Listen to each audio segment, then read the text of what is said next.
Why are hurricanes given names?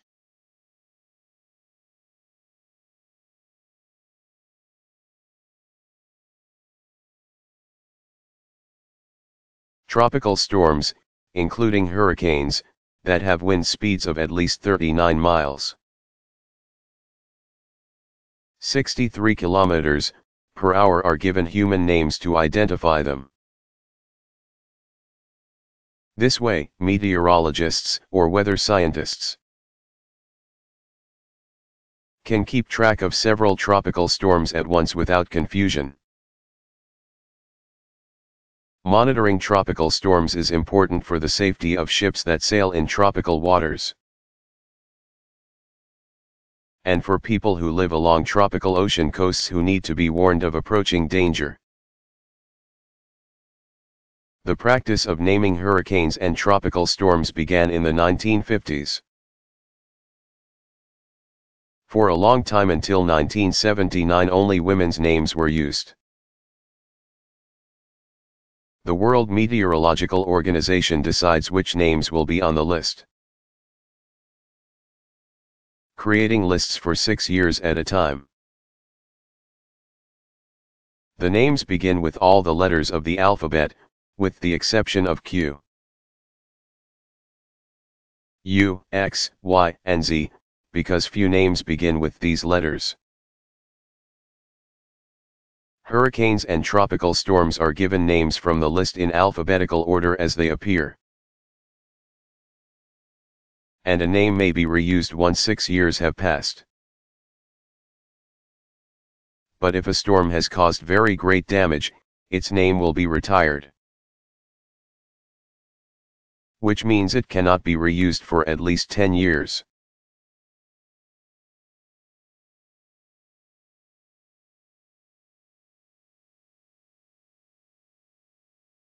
How did my life begin?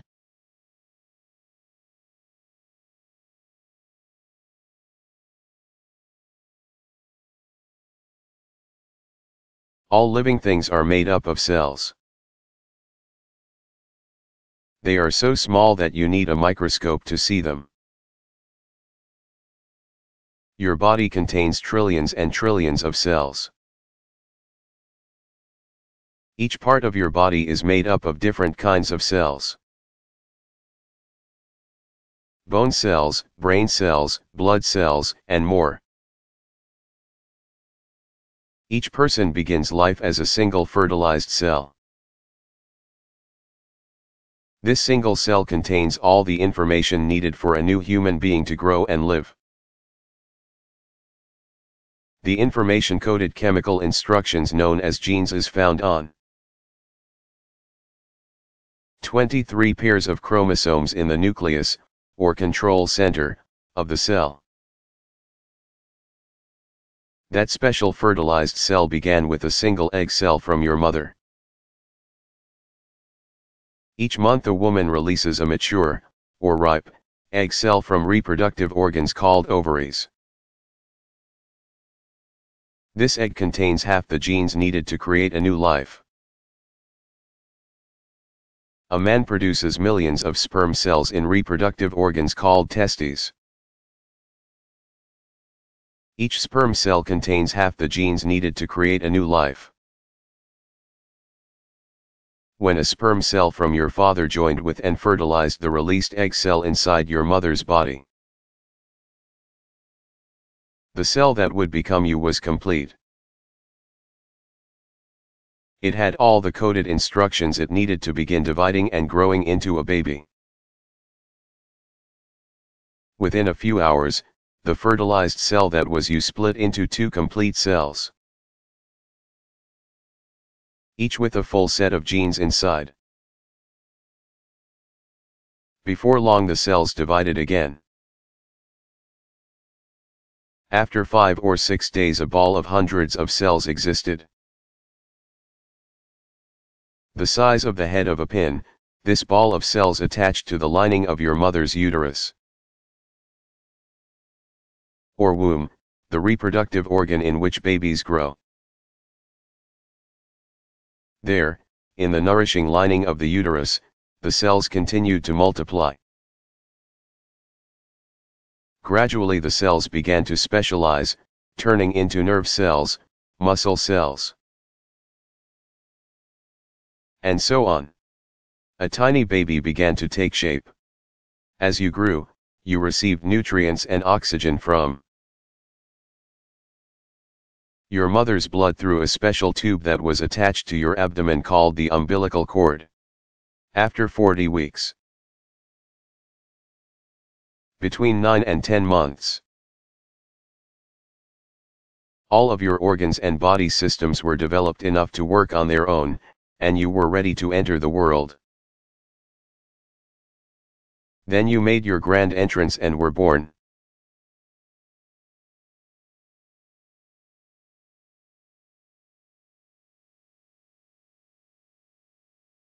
Why does a skunk stink?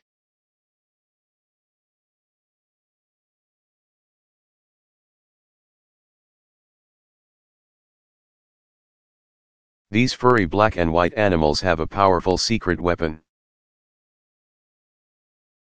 If they feel frightened or threatened by the approach of another animal, they will first give off warning signals, like stamping their feet and, in some types, doing handstands on their front feet. If these warnings don't work, the skunk will spray the attacker with a horrible smelling oily liquid produced in glands near its anus. A skunk can shoot this liquid up to 12 feet, 3.6 meters. And its powerful odor can be detected more than a mile away. The foul smell of this liquid can be very difficult to remove from the fur of a cat or dog that has been sprayed. Pet stores sell cleaners especially designed for this problem. Bathing the pet in such products as tomato juice or diluted vinegar can also be effective.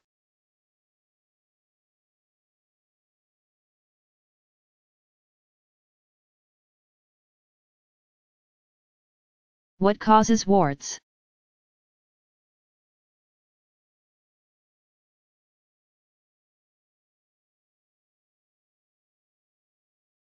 Warts are caused by certain viruses that invade skin cells and cause them to reproduce faster than normal, creating a hard bump. Warts can be spread by touch or by contact with skin shed by warts, but most people are resistant to the different viruses that cause them and will not get warts even after contact. Although warts may not look very nice, they are not harmful. And they usually go away by themselves within a few months. Chemicals are available in drugstores that remove warts by destroying the abnormal skin cells that make them. Or doctors can remove warts by freezing, burning, or scraping them off.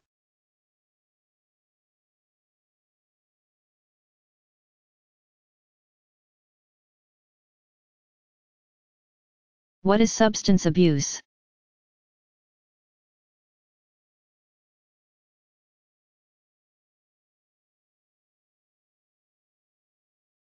Substance abuse means taking drugs, other than those prescribed by a doctor for a specific illness, in amounts that are dangerous or that prevent a person from doing everyday things, like going to school or work. The substance being abused can be alcohol, marijuana, pills called tranquilizers that make people feel very tired and relaxed, household products that are inhaled, or a number of other drugs. Drug abuse happens all over the world, to all kinds of people, young and old. It frequently causes terrible damage to the person's body, to relationships with family and friends, and to career or education. In some cases, substance abuse leads to death, because the person taking the drugs gets involved in an accident, or because he or she overdoses, or takes enough of the drug to cause the body to completely shut down.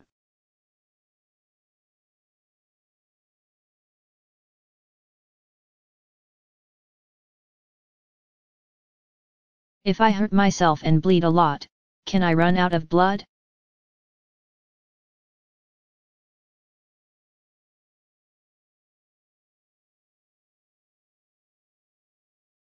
On average sized adult has between 5 and 6 quarts, about 5 liters, of blood in his or her body. Larger people have more, and smaller people like children have less. The arteries, veins, and capillaries through which blood travels are so numerous and cover so vast an area that they would measure 60,000 miles, 96,500 kilometers, if laid out end to end. With all these blood vessels, then, the likelihood of injuring them is high. But blood contains special clotting elements that quickly take care of broken vessels, preventing any significant blood loss on the inside and the outside of the body. So your chances of running out of blood from a common injury are very, very low. And new blood is soon made to replace that which you have lost. But during a rare, serious accident in which a large artery is injured, the situation can be dangerous. Arteries carry oxygen-rich blood that is pumped away from the heart under strong pressure. When an artery is injured, then blood that runs through it doesn't have time to clot before it leaves the body. If a quart or more of blood is lost, a person goes into shock, a condition where blood circulation and other important body functions slow dangerously, leading to death in extreme cases. But if the injured person is close to a hospital, blood transfusions can be given, saving his or her life. Transfusions are collections of blood taken from healthy people, stored, and later used to help the injured and the sick.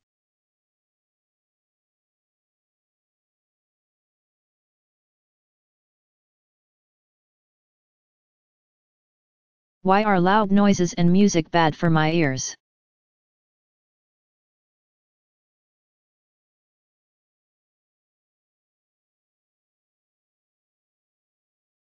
Too many loud sounds can damage the tiny hair cells inside your ears. These cells line the fluid-filled cochlea, a part of your inner ear, and change sound vibrations in the fluid into nerve impulses. These impulses then travel to your brain, where they are recognized as sound. Listening to loud sounds causes strong vibrations that flatten the hairs of the inner ear. Too much flattening keeps the hairs from springing back, just like blades of grass that have been walked on too much and they eventually die. There is no way to fix or replace the hairs, and hearing is damaged forever. So the louder the noise and the longer you listen to it, the more harm can be done. Sound is measured in units called decibels. People talking normally measures about 60 decibels on the scale. Any noise that registers above 70 decibels can be dangerous. Rock music at a concert usually produces about 110 decibels of sound.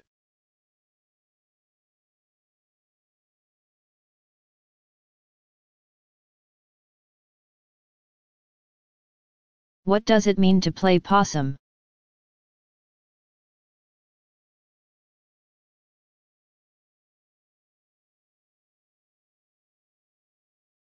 The opossum, whose name is frequently shortened to possum,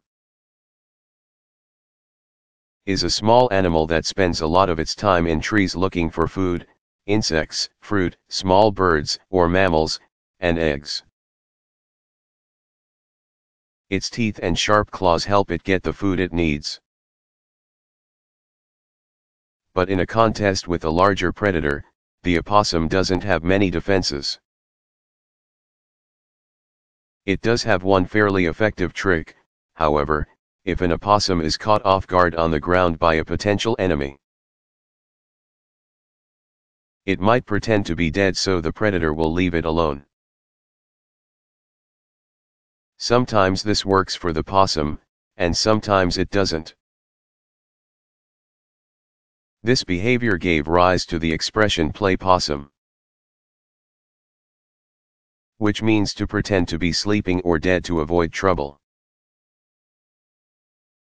It can also generally refer to deceptive or dishonest behavior.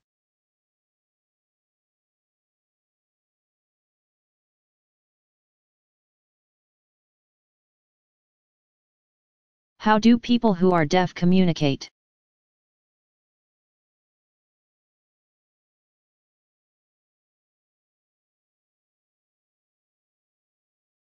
Deaf people have numerous ways of communicating with each other and with hearing people. Many deaf people use sign language, which is a system of hand signals that correspond to letters, words, and ideas. When deaf people must communicate with hearing people who don't know sign language, sometimes they are accompanied by an interpreter, a hearing person who knows sign language.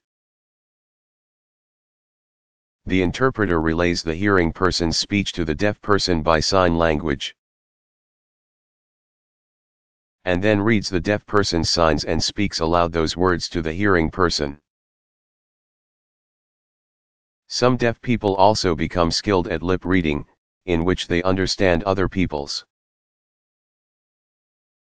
speech by watching the way their mouths, faces, and bodies move when they are talking. Deaf people who live on their own rely on special devices in their homes to alert them to danger or the arrival of visitors. Many smoke detectors, telephones, and doorbells can be equipped with light signals. Vibrating devices, or, for those with some hearing, very loud rings or buzzers. Dogs can also be trained to perform such functions. These hearing ear dogs alert their deaf owners whenever the phone rings or the alarm clock goes off. Deaf people can communicate by phone with the help of a telecommunication device for the deaf, TDD. These machines, which must be used at both ends of the conversation, translate spoken words into written words. The people on the phone can then read their conversation rather than hearing it. Enjoying television is also possible, with the help of a closed captioning device. Many television programs are broadcast with captions the text of every word spoken on the show that run along the bottom of the screen. With a special device attached to the television, these captions become visible for those who can't hear what's being said.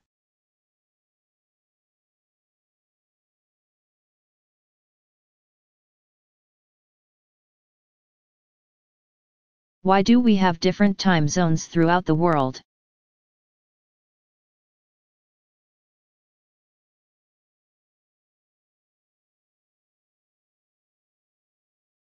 At one time, every region of the world had its own system for measuring time. Traveling from one locality to another could be very confusing. Adding to the confusion is the fact that, even if every place measured time in the same way with each day being 24 hours, each hour being 60 minutes, etc., the fact that Earth is constantly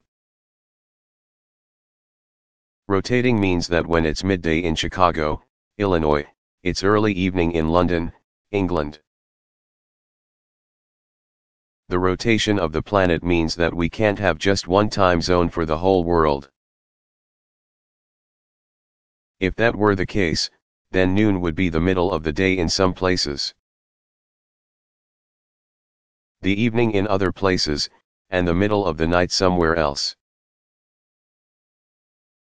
In some places, the sun would go down at 7 p.m. But that same hour thousands of miles to the east would be the time the sun was rising. In the late 1800s, participants at an international conference figured out a way to divide the world into different time zones to account for Earth's movements. In one day, Earth makes one rotation on its axis. It moves 15 degrees every hour, so after 24 hours it has come full circle, or 360 degrees. Scientists therefore decided to divide the planet into 24 sections of 15 degrees each. They used the imaginary longitudinal lines, called meridians, that run between the North and South poles. The starting point is a place called Greenwich, a London suburb. The line running through Greenwich is called the prime meridian. Every 15 degrees to the west of Greenwich is another hour earlier than what is known as Greenwich Mean Time, or GMT, and every 15 degrees to the east is another hour later. So if it is noon in Greenwich, in one time zone to the west it is 11 a.m. And in one time zone to the east it is 1 p.m. While the longitudinal lines are straight and fixed. The lines dividing actual time zones have been changed a bit to accommodate the people who live there.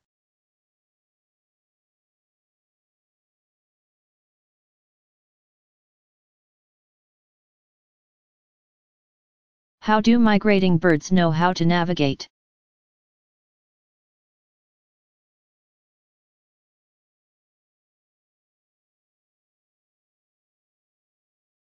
Twice a year, migrating birds vacate their homes to travel hundreds and sometimes thousands of miles over land and over sea to a new residence. Some migratory birds travel to the same exact place year after year. And some are even so punctual as to arrive at the same time year after year.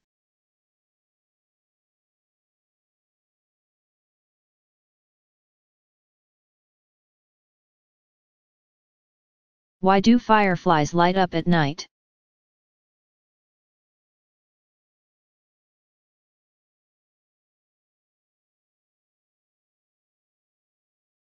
It is believed that fireflies, beetles also known as lightning bugs, flash signals to one another to show their locations in the dark and to indicate their willingness to mate. Fireflies have organs near the ends of their bodies that convert a special biochemical into flashes of heatless light. This ability of living things to produce their own light is called bioluminescence.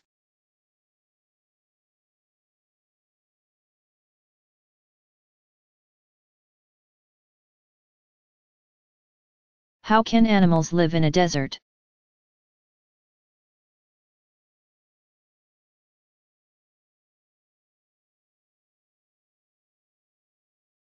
The harsh conditions of desert life present many problems for the animals living there. Temperatures get extremely high. Water is scarce, and food supplies, whether in the form of plants or other animals, dwindle. Desert animals have developed numerous techniques, however, to adapt to their unique climate. Just as animals living in cold climates hibernate in winter, So do some desert animals live through dry periods by becoming dormant, or inactive. Desert toads bury themselves deep in the ground, emerging only after a rainfall to get water and food and to breed. Many desert animals live in underground burrows or in caves. Such animals spend hot, dry days in their dens, away from the sun, coming out in the early morning or at night when it's cooler. Several desert animals are especially equipped to handle hotter temperatures. The large ears of jackrabbits can release heat while they rest in the shade. Owls and some other birds release body heat through their open mouths, letting their saliva evaporate to cool down their bodies. Many desert residents have pale fur, feathers, scales, or skin. An adaptation that means they absorb less of the sun's heat. They also blend in better with their sandy surroundings, which means they are less visible to predators. The meat eaters in the desert can sometimes get all of the moisture they need from eating their prey. Or, in the case of vultures, from eating carrion, or the flesh of already dead animals. Other desert animals are able to conserve the moisture they do get in amazing ways. The kangaroo rat, for example, can actually create water from the dry seeds it eats. And its kidneys can remove most of the water from its urine, sending the water back through the rat's bloodstream. Thanks to their ability to fly. Birds probably have the easiest time escaping the desert's difficult conditions.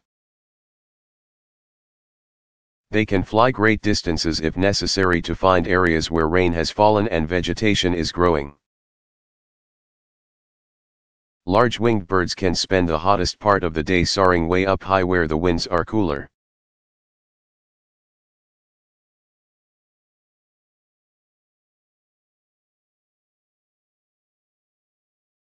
How big is the sun?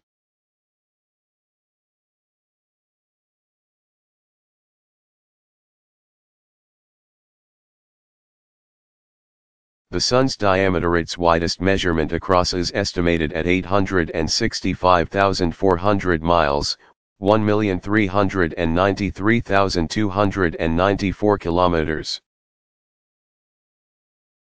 Its mass is 332,000 times that of Earth.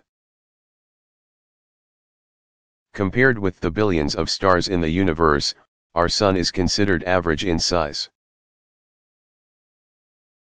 with half of the other stars bigger and half smaller.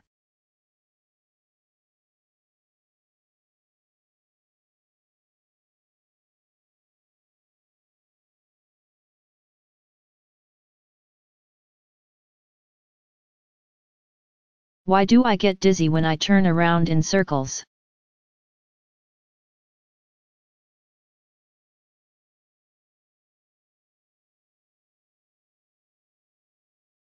The inner ear, also known as the labyrinth because it resembles a maze, is made of 3 fluid-filled tubes bent in half circles. As you move your head, the liquid in these tubes moves, too, stirring tiny hair cells inside that send messages to your brain, telling it what you are doing.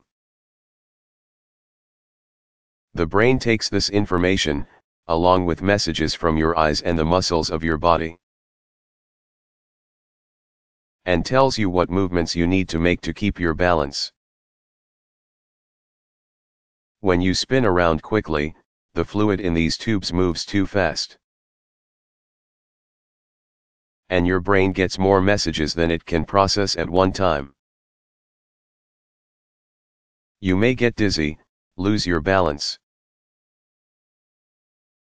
and even fall down before your brain catches up, making you steady again.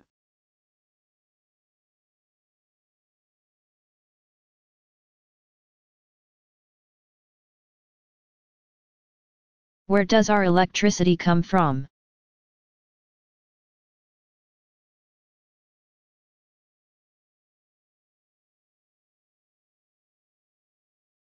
All matter is made of tiny particles called atoms.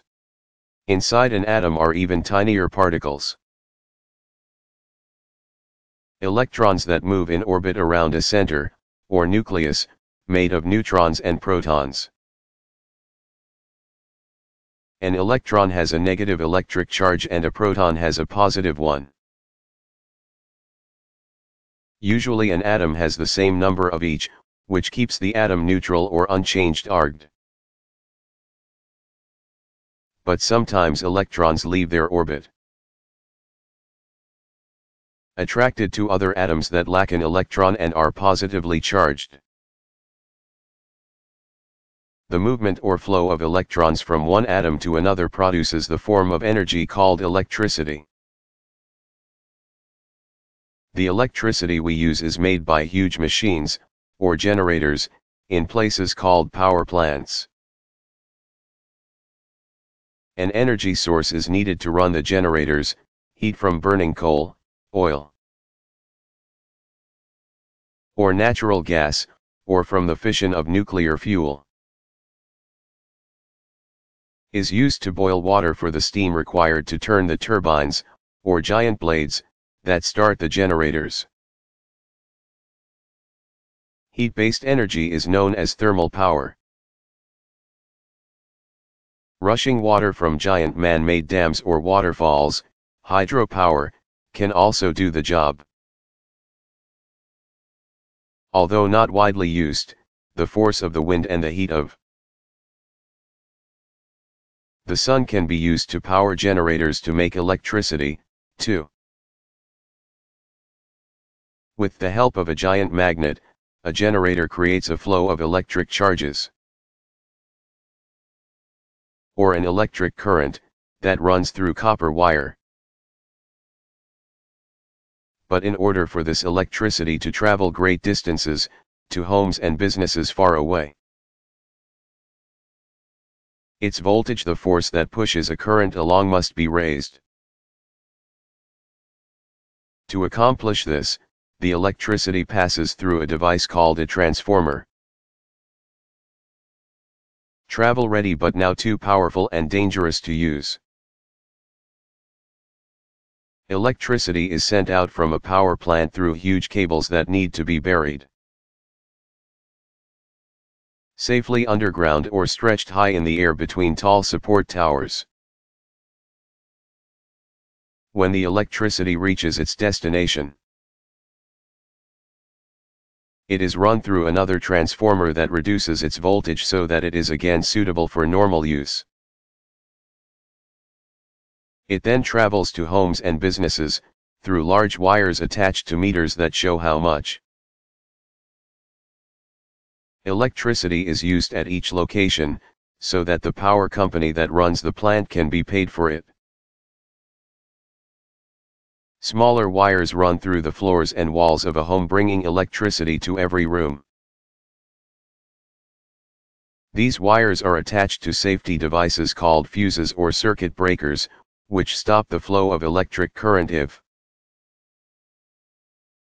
for any reason, it should rise to dangerous levels, which may cause overheating and fire. Devices that are powered by electricity, like lights, televisions, and toasters, can be connected with the current running through a home by the flip of a switch or by being plugged into outlets or sockets.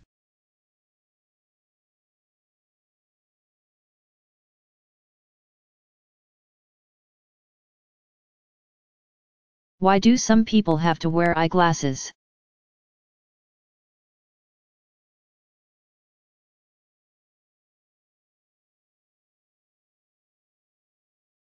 Some people have to wear eyeglasses because their eyeballs are shaped a little differently than normal. Either their eyeballs are a little too long from front to back or a little too short. When light rays enter the dark center of the eye, called the pupil, A lens focuses them onto the back of the eyeball, the retina. Their special nerve cells send signals through the optic nerve to the brain, where these signals combine to make a visual picture. In an eyeball that is too long, images of distant objects are focused in front of the retina, instead of on the retina, and are blurred. People who have this condition are said to be nearsighted, or myopic, which means they can clearly see things that are nearby, but far away things are fuzzy. About 20% of the population has to wear eyeglasses for this condition, which seems to be inherited. In an eyeball that is too short, images of objects are focused behind the retina, blurring things that are close by. A person who has this condition is said to be farsighted. In both cases, eyeglasses are used to correct the problem. The extra lenses of eyeglasses correct what a person's own eyeball lenses can't do, which is to focus light rays directly on the retina, where they belong. Different shaped lenses are used to correct nearsightedness and farsightedness. As people get older, beginning in their 40s, they often find that they need to wear eyeglasses to see close objects well, even if they've never had a problem seeing before. Eyeglasses to correct this condition are frequently referred to as reading glasses because a close activity like reading often becomes impossible without them. The lens of the eyeball can be thickened or narrowed to some degree by eye muscles, though not enough to correct near or farsightedness, to help it focus on objects. But with age, the lens of the eye hardens, and its ability to change shape to focus on close objects is reduced.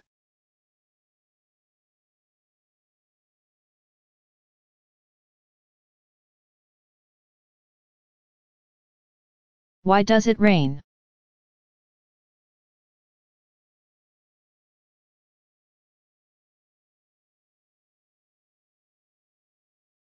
When the water droplets or ice crystals that make up clouds become too large to remain suspended in the air, they fall. Water in any form that falls from cloud, snow, rain, hail is called precipitation.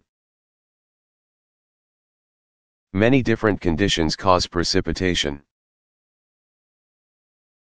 In tropical regions of the world, air currents cause the water droplets in a cloud to bump into one another. This bumping forces them together into larger droplets and they fall as rain. If the cloud is high in the sky, and the air the rain passes through is warm and dry, the rain may evaporate before it ever reaches Earth. In colder climates, most rain starts out as snowflakes or ice crystals. Depending on how high the cloud and how warm the air, these crystals will fall to Earth either as rain or as snow, or perhaps as sleet or hail.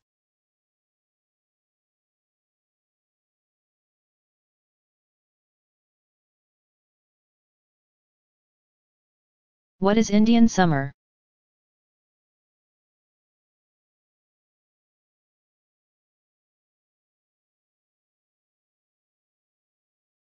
In the United States, the term Indian summer refers to a period of warm,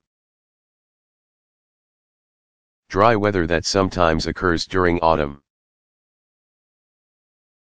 Some people say a true Indian summer can only happen if this period of warm weather comes after the first frost, which is when temperatures are cold enough at night for water droplets on grass or car windshields to freeze. Indian summer is so named because it is believed that in past centuries, when such days of unexpected good weather came, Native American Indians would use that time to gather more food for winter storage.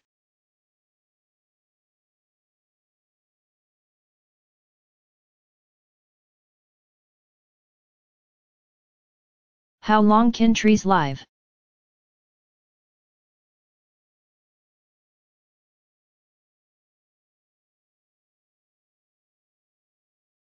It was long thought that the giant sequoias, Sequoiadendron giganteum, that grow along the middle Pacific coast of the United States were the oldest living trees in the world. Some are nearly 4,000 years old. But a few decades ago it was discovered that another conifer tree that grows in North America is even older. The bristlecone pine tree, found in Nevada, Arizona, and Southern California. The oldest known living tree of this kind is 4,600 years old.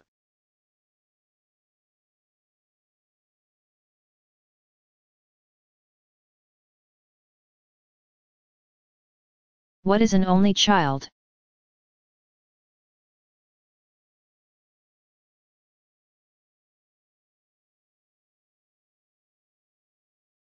An only child is a child who has no brothers or sisters.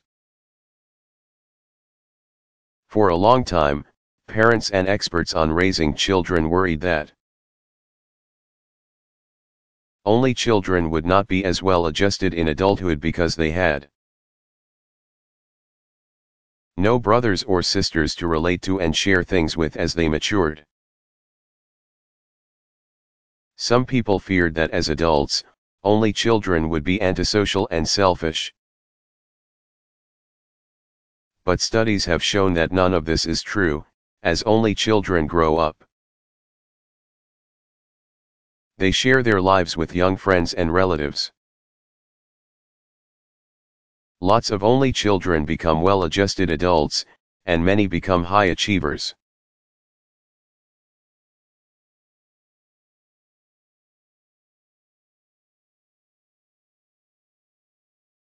Why do trees have bark?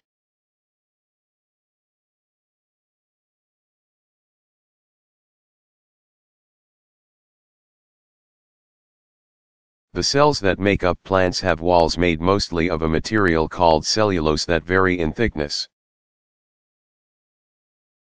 In young, flexible plants, cell walls are thin and elastic. As a plant reaches full size, its cell walls have grown several layers, making it more rigid. A plant's firm cell walls help give it its shape. Even after plant cells die, their firm walls can help support a plant. A plant as big as a tree needs a lot of support. The cells that form a tree's bark covering its trunk and branches have extremely tough walls. Outer bark is really a thick shell of dead cells that protect softer, living tissues inside. Outer bark keeps a tree from losing too much water, which could happen easily in a plant so large. It also keeps many insects and other damaging things like fungi from reaching a tree's living center. Bark can protect a tree in very cold or very hot weather too. The living, inner bark of a tree is made of long, stiff-walled xylem cells. Arranged like tubes or pipes, which transport water and minerals from its roots. Located inside that bark is a spongy wood center made of similarly arranged, thinner-walled phloem cells, which distribute the tree's food supply that has been manufactured in its leaves. The strength, weight, and hardness of the woods of different trees depend on the size of their cells and the way they are arranged together. Certain chemicals in woods give them their different scents, colors, and other characteristics.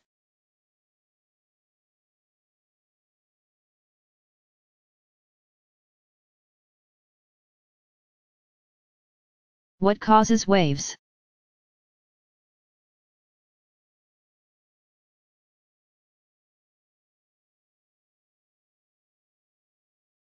The wind blowing across water causes most waves. The size of a wave depends on the strength of the wind, how long it blows, and the distance over which it travels. Strong winds and great distances create big waves. Waves occur when the wind forces the surface of water up as it tries to pull it along, and gravity pulls it back down again. These push and pull forces cause the up and down movement of waves. The tops of waves are known as crests, and their bottoms are called troughs. Although wavy water looks like it's traveling along, it really doesn't move much, other than up and down. The water droplets that make up that wave travel in a kind of circle, propelled by the energy of the wind, with the top of the circle being the crest of the wave. A seagull floating in the water will move up and down with the swelling of a wave, but it won't move forward toward the shore. When waves reach a shoreline, though, their action is affected by the shallow ocean floor, and they are said to break on the shore. Their water moves forward with some force, up onto a beach or against rocks. Wave crests that break into white foam are called whitecaps.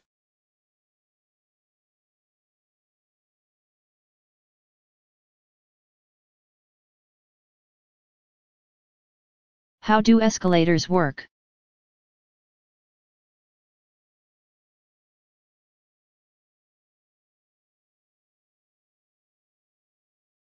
An escalator is a continuously moving stairway.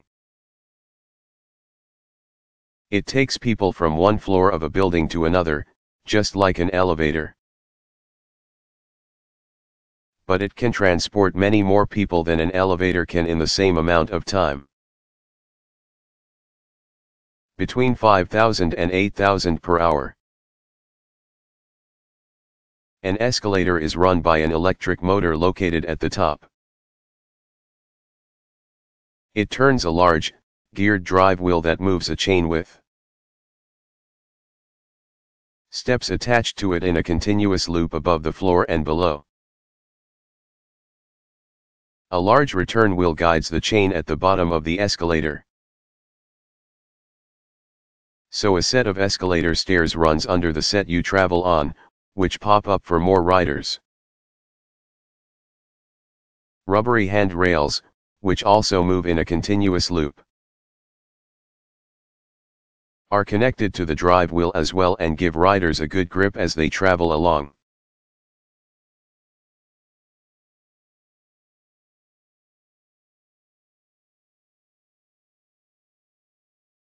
How can I get a bigger allowance?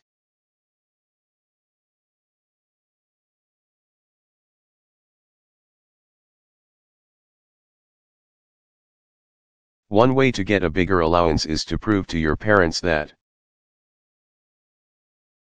the amount you are getting now is not enough to cover your expenses. Keep track of your spending for a week by making a list. Show this to your parents when you tell them about the increase you think you should have. Explain why your expenses have changed, that the price of movie tickets has gone up at your neighborhood theater, for example. If you want to save money to buy something expensive, tell them that, too. Or maybe you feel that you have grown old enough to handle more of your own expenses, like buying your own clothes. Whatever your reasons for needing a bigger allowance, present them as clearly and calmly as you can. Give your parents time to think it over and you might have good results.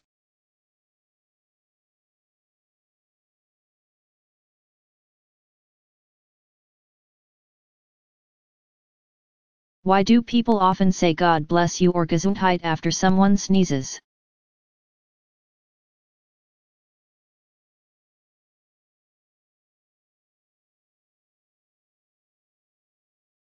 Back before the development of modern medicines, especially antibiotics, a lot more people died from infectious diseases than they do today. Even things like colds could develop into serious and deadly infections. So a wish for God's blessings or good health, the meaning of the German phrase Gesundheit, developed as an expression of care and concern for the health of the sneezer.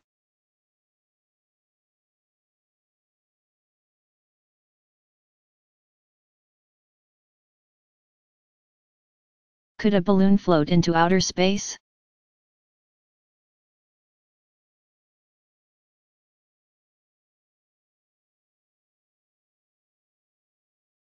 The air that makes up Earth's atmosphere becomes thinner and lighter the higher up you go.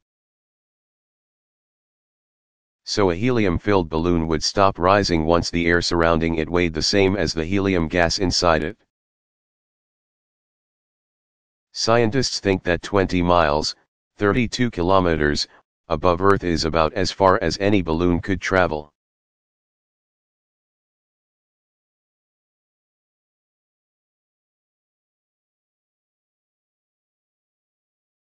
Who is God?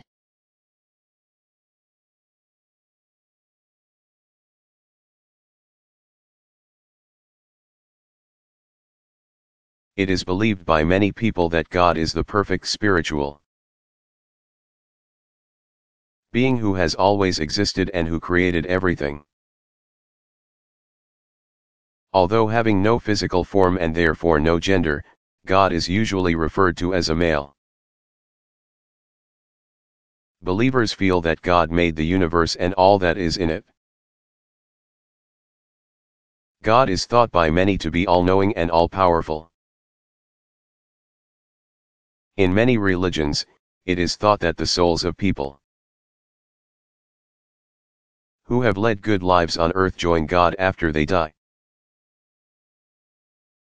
While many of the world's most widely practiced religions, Christianity, Islam, Judaism, teach of the existence of a single supreme being, called God in Judeo-Christian religions and Allah in Islam. Some religions teach that there are many gods. Hinduism, practiced by many people in India and elsewhere, teaches that there are many gods, but all are part of one divine being, called Brahman. Some people feel that God is everywhere and part of everything, the universe itself, and all life, and all natural occurrences, are divine. Others, called atheists, do not believe a supreme being exists in any form.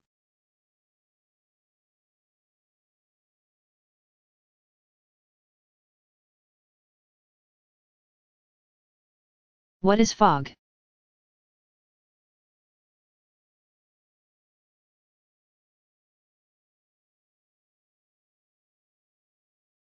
Like clouds, fog forms from tiny droplets of water that have evaporated from moist soil or from bodies of water. Fog is basically a low-lying cloud that touches Earth's surface. Water vapor in the air condenses to form fog under many circumstances. On cool mornings, the warm water vapor coming off lakes or ponds meets cold air and forms steam fog. Fog can also appear when a cool front of air meets a warm front. Technically, fog is not fog unless visibility the distance you can see in. front or behind you is reduced to about 1/2 mile, or about 1 kilometer.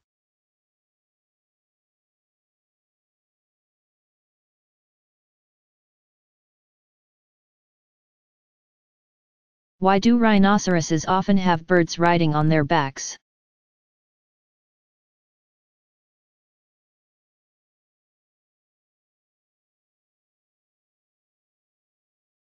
The small birds seen on the huge backs of rhinos, giant horned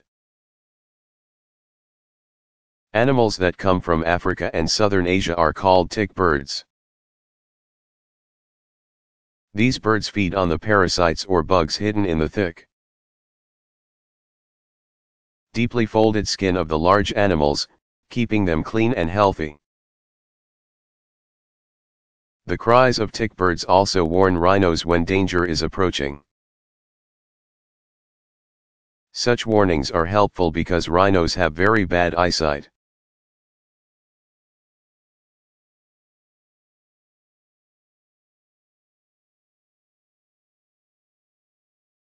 What is heaven?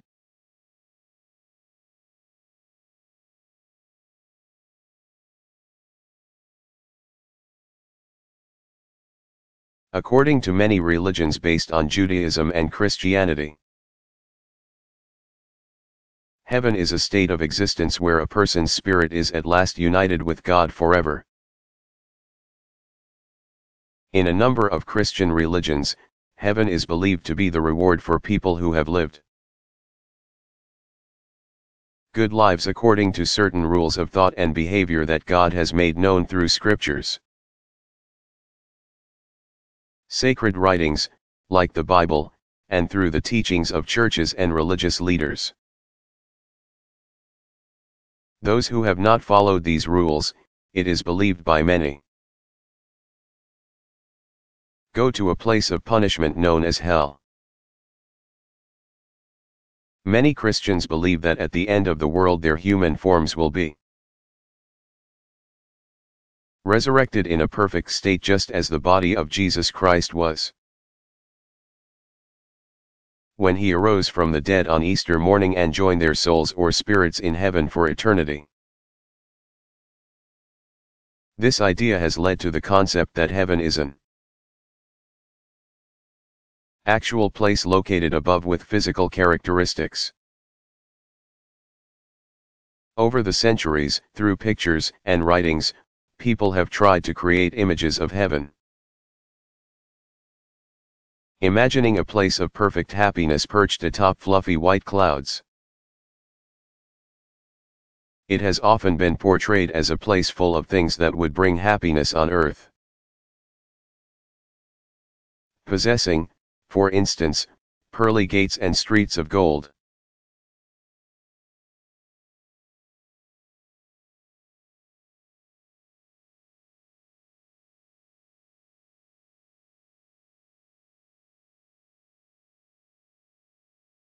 How does television work?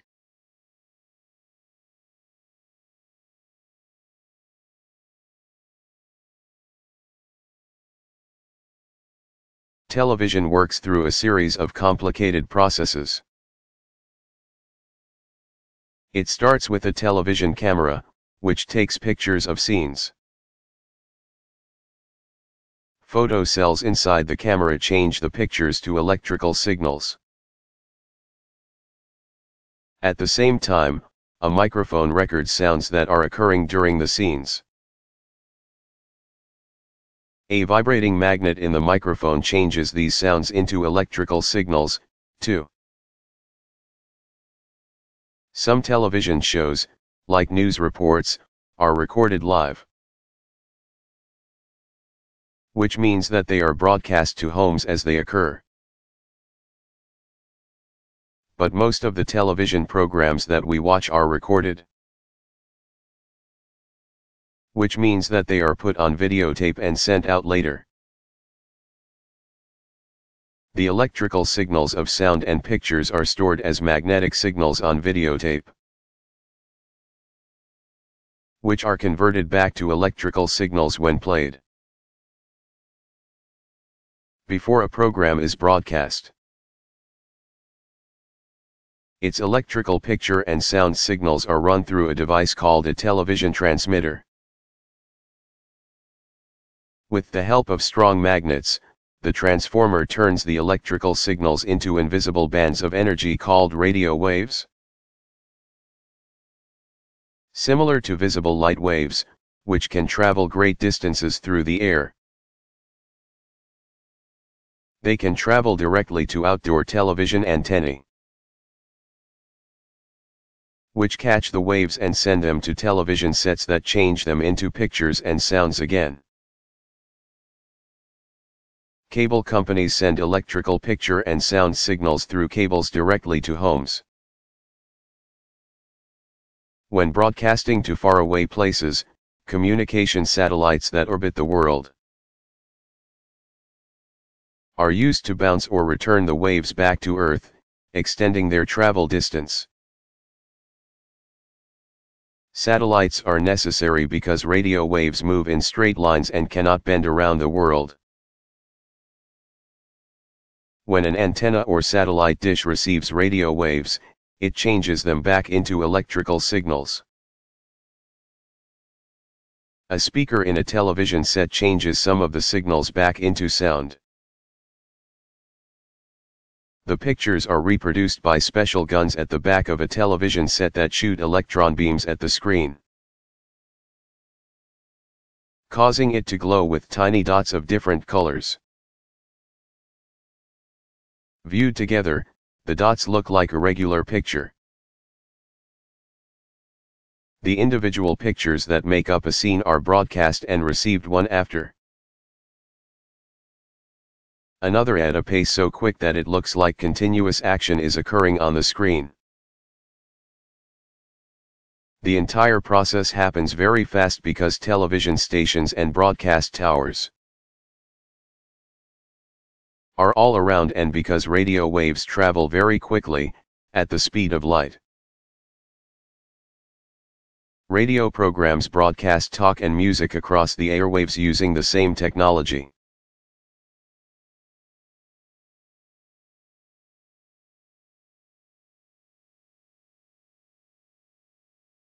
What is a pimple?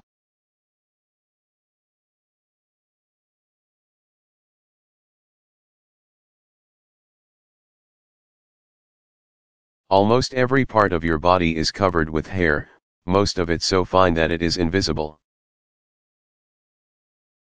Hair grows from tiny holes in the skin called follicles, which also contain glands. These sebaceous glands produce oils that make the surface of your skin soft and flexible and keep it from drying out. Sometimes a gland makes too much oil, though, and that extra oil becomes trapped in its follicle. At that point, bacteria which are always present on the skin may infect the blocked follicle. As your body tries to fight the infection, redness, swelling, and pus may appear at the spot, causing what we know as a pimple.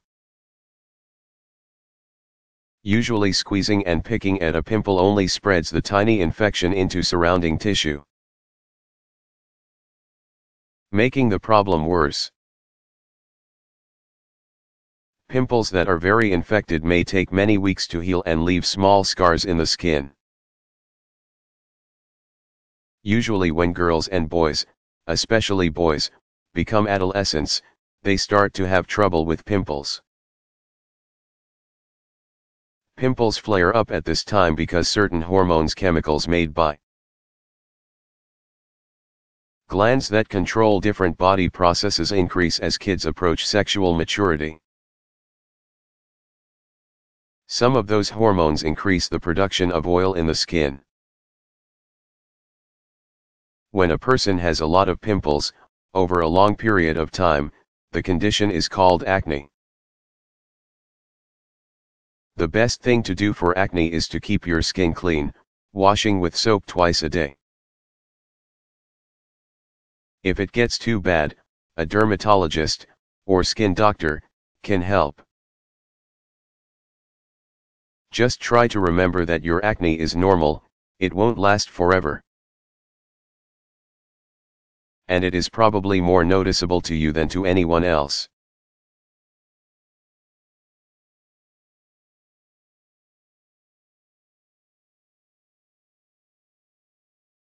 How did the days of the week get their names?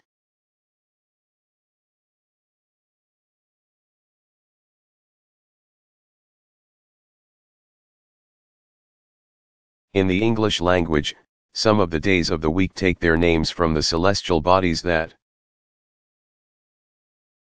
according to ancient beliefs, ruled that day. So the day ruled by the sun became Sunday, the day ruled by the moon became Monday. And the day ruled by the planet Saturn became Saturday. The remaining days of the week take their names from figures in Anglo-Saxon or Norse mythology. Tuesday is named for the Anglo-Saxon god of war, Tiu, which is Mars in Roman mythology. Wednesday is named for Woden, the Anglo-Saxon name for the chief Norse god Odin. Thursday gets its name from Thor, the god of thunder in Norse mythology. Friday is named either after Freya, the Norse goddess of love and fertility, or Frigg, the wife of Odin and the representative of beauty and love.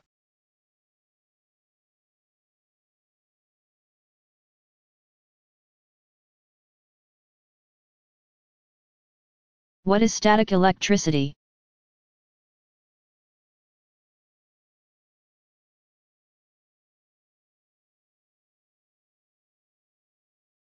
All matter is made of tiny particles called atoms. Inside an atom are even tinier particles. Electrons that move in orbit around a center, or nucleus, made of neutrons and protons. An electron has a negative electric charge and a proton has a positive one. Usually an atom has the same number of each, which keeps the atom neutral or unchanged arged. But sometimes electrons leave their orbit, attracted to other atoms that lack an electron and are positively charged. The movement or flow of electrons from one atom to another produces the form of energy called electricity. When electrons are moved by a force through a conductor like a wire, the flow of energy they create is known as current electricity. The work that this form of electricity does can be seen when we turn on a light bulb or watch a television show. Static electricity is a form of electricity that does not flow, it is electricity at rest. Objects carry positive electric charges when some of their atoms have fewer electrons than they should. And they carry negative electric charges when some of the atoms have more electrons than they should. An easy way to produce static electricity is to rub two objects, made of certain materials, together. This transfers electrons from one item to another, giving each a positive or negative charge. Positively and negatively charged objects are attracted to each other like magnets because each wants to shed or acquire electrons. When static electricity becomes powerful enough, so many electrons jump from one thing to another that they cause a visible electric spark, which you will feel as a little shock if one of the things the electrons jump to is you. Loose electrons can attach to atoms in the surface of your skin. Lightning, in fact, is really just a giant spark that results when static electricity builds up in a cloud during a thunderstorm.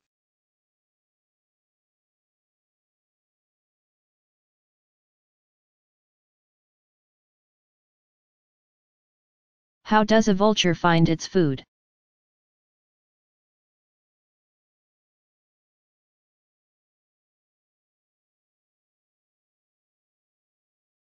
Most vultures dine on such appealing items as garbage and carrion, or the flesh of dead animals.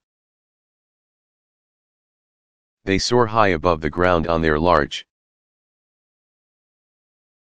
wide wings for hours at a time, searching for a food source.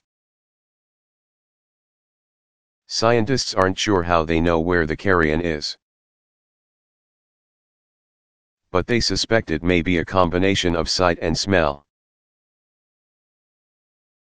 Turkey vultures, common in North America, have a well-developed sense of smell. Though scientists aren't sure how they could smell their food from such lofty heights. It's more likely that they rely on their vision to spot animal carcasses, or to find other scavengers that have already located a feeding site. While the idea of an animal eating garbage and carrion may be disgusting, it is actually a very beneficial practice. Vultures and other scavengers perform a valuable service,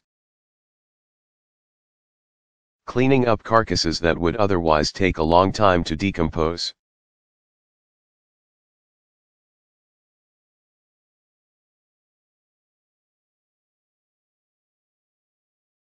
How can an owl see at night?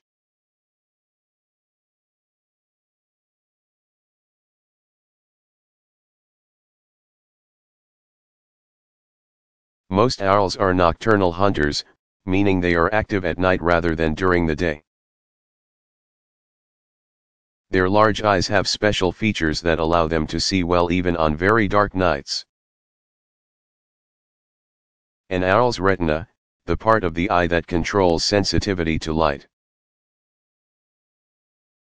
is equipped with a certain kind of cell that gives the owl excellent vision even when there is very little light.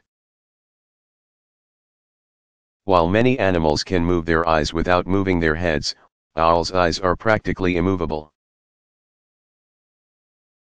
They make up for this limitation by having extremely flexible necks. Owls can turn their necks more than 180 degrees, meaning they can look directly behind them. There is a popular misconception that owls are blinded by bright light. In fact, their pupils can act just like people's pupils do, reducing to a very small size in bright light in order to protect the retina. Not only can owls see in bright daylight, but they actually have better vision in that kind of light than do people.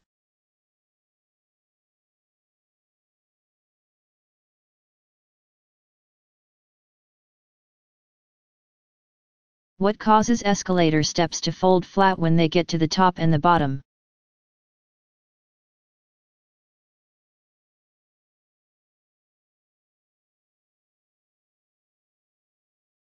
The secret has to do with hidden wheels connected to each step that run along rails. Each stair has two wheels on each side. Wheels connected to the front of each stair run along one rail, and wheels connected to the back of each stair run along another. When escalator rails run alongside each other, their stairs have a normal shape. But the rails change position in relation to each other as they approach the top and bottom of an escalator, and the stairs are gradually pulled flat.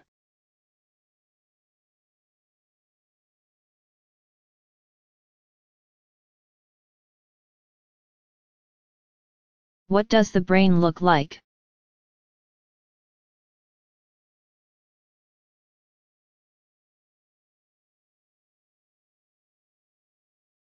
The pinkish-gray spongy tissue that makes up most of the brain's outer covering is folded over many times onto itself, forming numerous ridges. These folds allow the brain to have a larger surface area and more room for lots of nerve cells than it would have if it were smooth. The brain is one of the largest organs in the human body. From about age 6 onward, the brain weighs about 3 pounds, 1.4 kilograms. While that's only about 2% of an average person's body weight. The brain uses about 20% of the body's oxygen.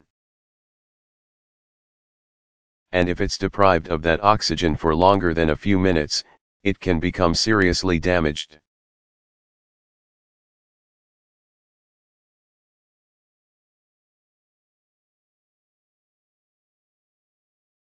What is the most widely read book in the world?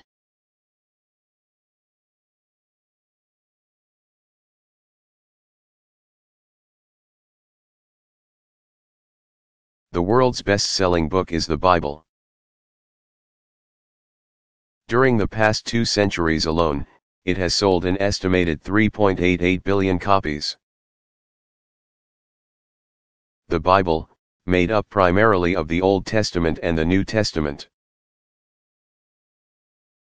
is the holy book of Christianity, the most widely practiced religion in the world today. The Old Testament, which covers events before the birth of Jesus Christ, constitutes the Jewish Bible.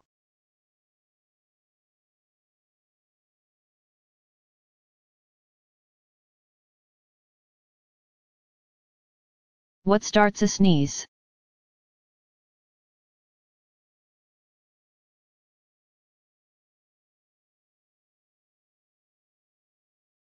Anything that irritates the lining of your nose can start a sneeze. A cold or infection can irritate the inside of your nose, as can things that are breathed in like dust and pollen.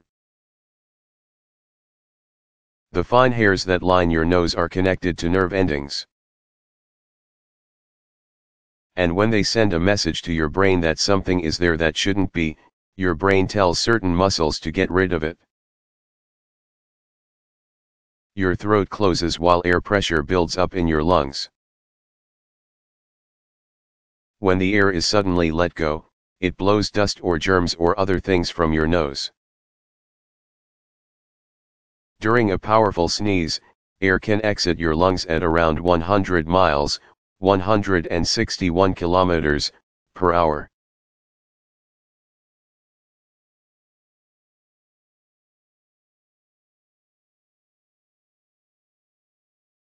Why do bees and other insects buzz?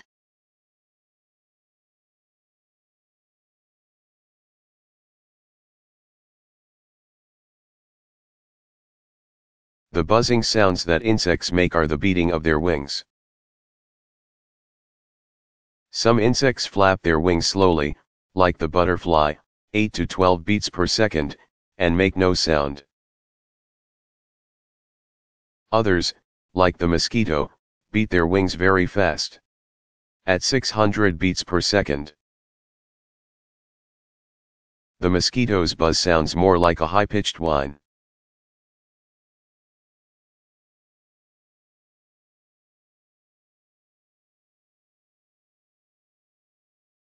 How can you tell if a mushroom is poisonous?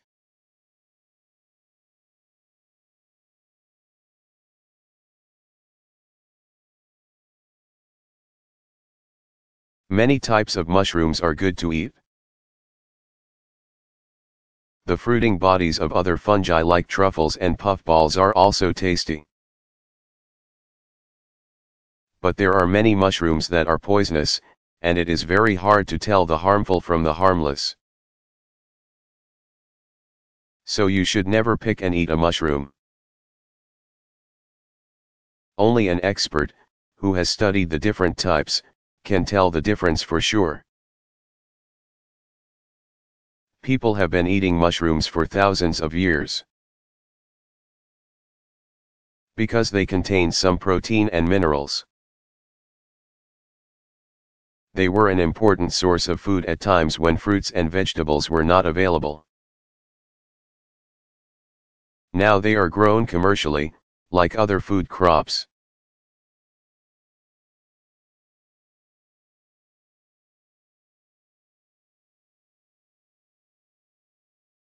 Why does a beach get bigger and smaller at different times of the day?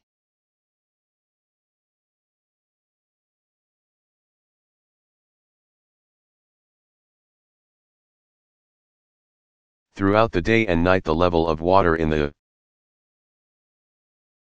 world's oceans and other large bodies of water rises and falls.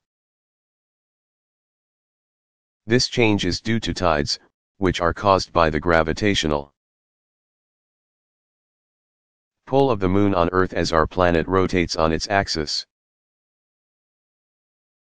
Water on the part of Earth directly facing the moon bulges as the moon's gravity pulls it, creating high tide, or high water levels. On the opposite side of Earth, a secondary, smaller high tide occurs, again related to the gravitational pull of the moon. So at any given time during the day or night as the planet rotates, there are 2 high tides and 2 low tides, and all the levels in between, in the large bodies of water that cover Earth. High tides occur every 12 hours and 26 minutes. Which is a bit more than half the time it takes Earth to make a complete turn on its axis. That extra 26 minutes comes from the fact that the moon is moving as well. It rotates around Earth once every 30 days or so. While the pull of the moon's gravity is only strong enough to change the levels of the oceans about 2 feet. Tides can make a bigger difference near a coast. At low tide, when water levels are least affected by the gravity of the moon, you may be able to walk far out on a beach. While at high tide, the beach may be almost completely covered by water. The Bay of Fundy, located in Canada, has the biggest difference in water levels between high and low tides, more than 40 feet.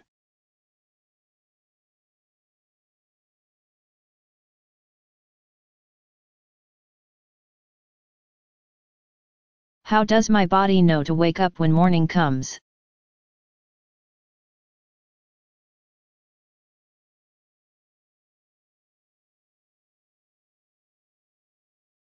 Parts in the center of your brain, the thalamus and hypothalamus, control your body's sleep-wake cycle.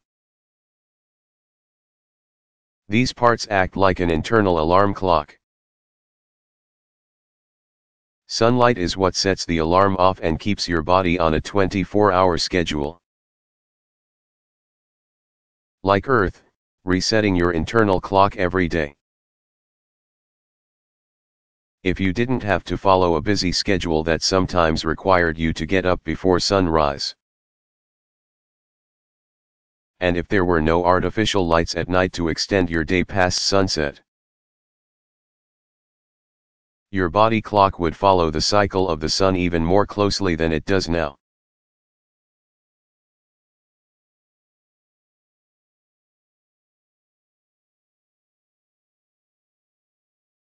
Why is the sky sometimes red at sunset?